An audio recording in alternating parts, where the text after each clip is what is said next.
What's going on, Jets fans? Doing back-to-back videos here. The NFL Draft Combine is almost upon us. This is my favorite time of the sports season in general. I love the NFL offseason. I love how overhyped the NFL Draft is. It's like the most overrated sports event ever, but it's still like my favorite thing, and I love everything about it. Love everything about it. And the Jets have two top 10 picks. This is the most exciting offseason in such a long time because there's so much potential to dramatically change the roster with the combination of the cap space and a historic amount of draft capital this season. Jets have two picks in the top 10. I want to talk about where I see the Jets going with each of these picks. Let's start with number 4. A lot of mock drafts off on the interwebs this week with the combine upon us. But I really feel like I have a good idea of how this is going to go. And let's start with number 4. With number 4, I think that there's 5 possible players that the Jets could take.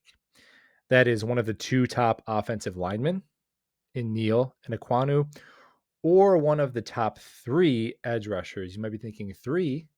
I've only been told that Aiden Hutchinson and Kayvon Thibodeau were the cream of the crop, but I really think that George Karlaftis is not too far behind them. And some people may say Jermaine Johnson. They may be right. But I would include him in that group, those top 5. So however the board falls, if most people, the tea leaves are trending towards Neal and Hutchinson going 1 and 2, and then the Houston Texans could go a lot of different ways. Maybe they go Thibs, maybe they go Ekwonu. But either way, one of those 5 players, that's where I see the Jets going with number 4. Why don't I like Kyle Hamilton at 4? I talked about this in my last mock draft reaction. And this is one point I didn't mention.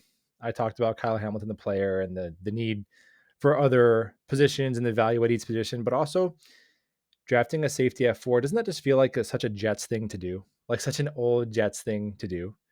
Can we not? Can we do something different? Can we do something a little more exciting?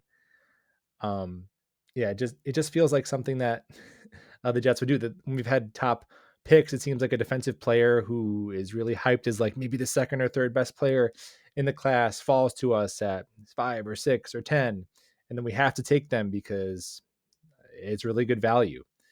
But I think we should break the cycle and go all in on Zach Wilson. So, and if you've done enough to support Zach Wilson in free agency and you're going to use the 10th pick to support him, then I'm fine with edge because we need some help there too. Now, let's move on to pick number 10. Pick number 10, I also see it just going one of 2 ways. And number 1 is just one individual player, and that is Ahmad Sauce Gardner, cornerback, Cincinnati. I think there's 2 positions we go with here. I think it's either corner or wide receiver. And I think there's only one corner that's worth the 10th overall pick, and that's Sauce. Unbelievable prospect. Now, we could also go wide receiver. So it depends on free agency. I don't foresee, and I wouldn't agree with, the Jets spending big at both the corner position and the wide receiver position in free agency. So hypothetically, I don't see the Jets, for example, signing a Carlton Davis and an Allen Robinson, right? Just for example. So let's say hypothetically the Jets go and spend big on a corner, and then I see them going wide receiver here and vice versa. And then there's 3 wide receivers that I think would be worthy of that 10th overall pick. In this order specifically, number 1 being Trey Burks, number 2 Drake London, and number 3 Garrett Wilson. So if we take the 5 possible players at 4, and then I just listed 4 possible players at 10. So for me, I really feel like I have it down to 9 players that the Jets could possibly take with those 2 picks. And now that I listed, that doesn't sound like we've narrowed it down that much. But when you see the mock, I mean, we just saw Mel Kiper's mock of Kyle Hamilton and Tyler Linderbaum. Like that's not happening. That's just really unlikely to me, it seems. So the 9 players I think that are in play for the Jets at 4 and 10 would be Neal, Ekwonu, Hutch, Thibs, Karlaftis, Sauce Gardner, Treylon Burks, Drake London, and Garrett Wilson. I think we're going to get 2 of those 9 guys, and I'd be really, really excited if we got any 2 of the 9. That's where I'm at. Do you disagree? Do you see any other players in play more than the 9 I listed?